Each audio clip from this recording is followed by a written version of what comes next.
Do you want to know why Alpha Trion is actually my favorite of the 13 primes I've purchased so far? It honestly has nothing to do with the mythical 13 that are part of the Age of the Prime subline. There have been a lot of cool figures released so far. I've loved some more than others, and you can see that in the recent ranking I did a few videos back. But for Alpha Trion, I actually love him for different reasons altogether. And it has absolutely nothing to do with the 13. I'm not one of those Transformers collectors who actually has the room or shelf space to break everything down into specific movies or timelines. So I will most likely never have a dedicated shelf for the 13. And even if I did, it wouldn't actually be a proper baker's dozen because Alpha Trion needs to go somewhere else. He's the first of the 13 that would definitely be going on my G1 shelf along with my other favorite characters from the original cartoon. One notable appearance was when the time-traveling aerial bots brought a dying Orion Pax to Alpha Trion or A3 to be healed. That mustache gave him such a Burt Reynolds or Magnum PI vibe, and he also felt to me always more human than robot, and I just really loved the character. Who of course brought Orion Pax back is Optimus Prime. What's cracking, little bitches? That's right, I'm actually really happy to add him to my collection of specifically G1 figures from either Studio Series or Legacy or whatever. I've just been actually collecting a lot of these G1 figures lately and really gotten back into it. I know my channel has a lot of Bayformer stuff because, again, that was the era that my kids were getting into Transformers quite a bit. So I have a lot of love and nostalgia for the Bayverse era, even when some people hate them and the gatekeepers whine about Bayformers. I don't care about you guys. I enjoy what I enjoy, and you should enjoy what you enjoy. But I've really been into collecting these G1 figures lately. I'm just one Mix Master away from a full Devastator, and Superion is looking absolutely fantastic as well. But back to Alpha Trion. He's not perfect, but he gets pretty close. And I absolutely love the purple and maroon coloring on him. He looks just absolutely fantastic. I wish the cape were a little better, and perhaps maybe a third party will come along with the kit to give us a nice cape for him. He does have a 5mm port on his upper back, so if you want to, you can take that wing section that is normally tucked underneath the rest of his cape and stick it up on the top part of his back. Honestly, that doesn't really do much for him though. It doesn't look more like a cape, and really it just extends the back kibble. You can flail them out and you can have them like wings, so if you want Alpha Trion flying through the air some reason, this look might work a little better for you. Or you can just go crazy and stick everything up. I mean, at the end of the day, it is your toy and you can transform it however you want. Even when some people come into the comments and say you transformed it wrong because everyone thinks you have to transform it one way or you're just a big stupid asshole who doesn't know how to transform. The face sculpt is excellent with that mustache and those glasses that remind me of those wacky 80s glasses. They remind me of Hollywood from Mannequin. Remember that movie? Otherwise, this figure is just so slim with little to almost no back kibble, and he looks incredible. Again, since he really didn't have an alt mode in the G1 cartoon and was just a robot, this works perfectly. And yes, the insignia pops off in case you have any Dark Guardians to fight. It's a really cool addition to this piece, and since it's a 5mm port, you can have a little bit of fun with it and stick it pretty much wherever you want to stick it. But of course, he can also hold it up like he did in the cartoon to fight the Dark Guardians, but it is tricky to get it in the hand and stay in place, but it's an option. Man, that was a really strange episode. Captain Fairborn? She's probably thinking about Kiss players. As for articulation, the head can do a full Reagan McNeil. The arms have the normal range of motion, although there's no twist with the wrist, which is kind of a bummer, but the hands do open, which is fantastic. He has this waist bend that is really cool. It's part of the transformation, but also lets you do a lot of different posing. And of course, the legs have the standard range of motion as well. And the always important ankle tilt is there, but listen to this. Ugh, I don't like the sound of that. That's not a ratchet, that's a mushroom peg. Could just be an issue on mine, but it is a really nasty sound, and it makes me nervous. For his fun transformation, make sure the fists are closed, then tuck them away just like this. Next thing you want to do is fold out these flaps, pull out the backpack, and open this part up.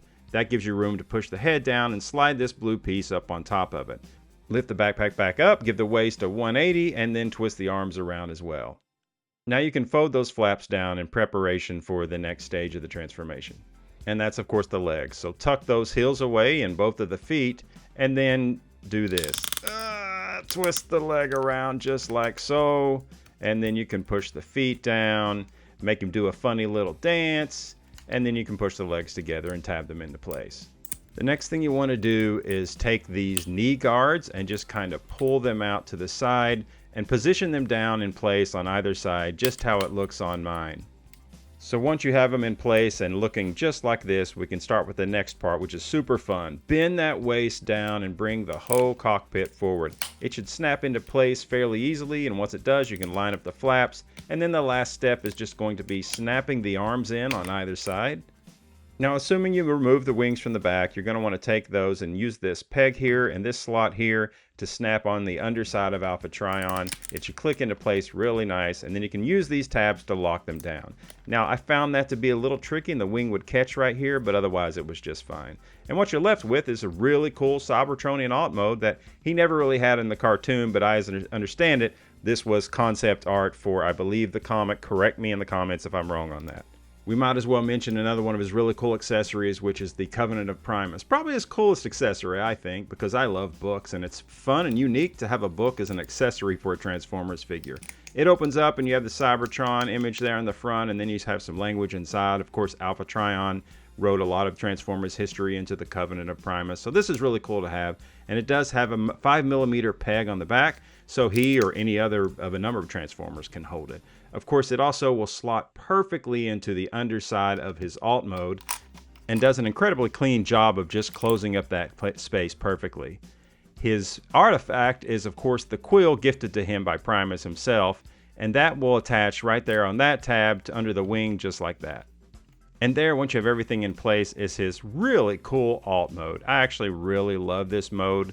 I know it's sort of just flattening him down. You can see his chest there on the back into a spaceship, but it's a really cool looking one, probably because of the colors. And it fits nicely in with the other 13, even Prima and Solus, who actually I really didn't enjoy their alt modes early on, but now I like them quite a bit.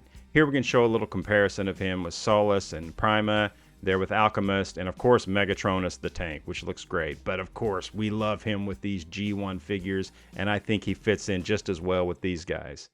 This is truly a fun figure, an incredible alt mode, and an even better robot mode. And I'm so happy that he has finally arrived, and then I can add him to my G1 collection, not the 13, sticking him in with the other G1 figures because that's where he needs to go. But where would you put him on your shelf if you had him? You might say, hey, I don't have one, but you know what? You might, because I got an extra one and I'm going to give this one away. That's right, I pre-ordered this guy a long time ago on Amazon, and then maybe a few weeks later I must have panicked and pre-ordered him again because I ordered two, they both shipped on the same day, and now I have two of these guys. And I'm not one of those dudes who's going to have one open and one in the box just in case. I don't need that. So I made a mistake, and I want to pay it forward and give this guy away. So here's how we're going to do it.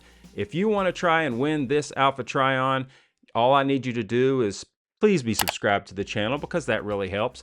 Like this video and watch the whole thing if you can, please. That also really helps. But most importantly, comment down below which is your favorite of the 13 released so far, and or who are you most anticipating? Or maybe you just want to express your displeasure with the whole Age of the Primes line. That's okay too. I'm going to pick a random comment 2 weeks from now and announce the winner.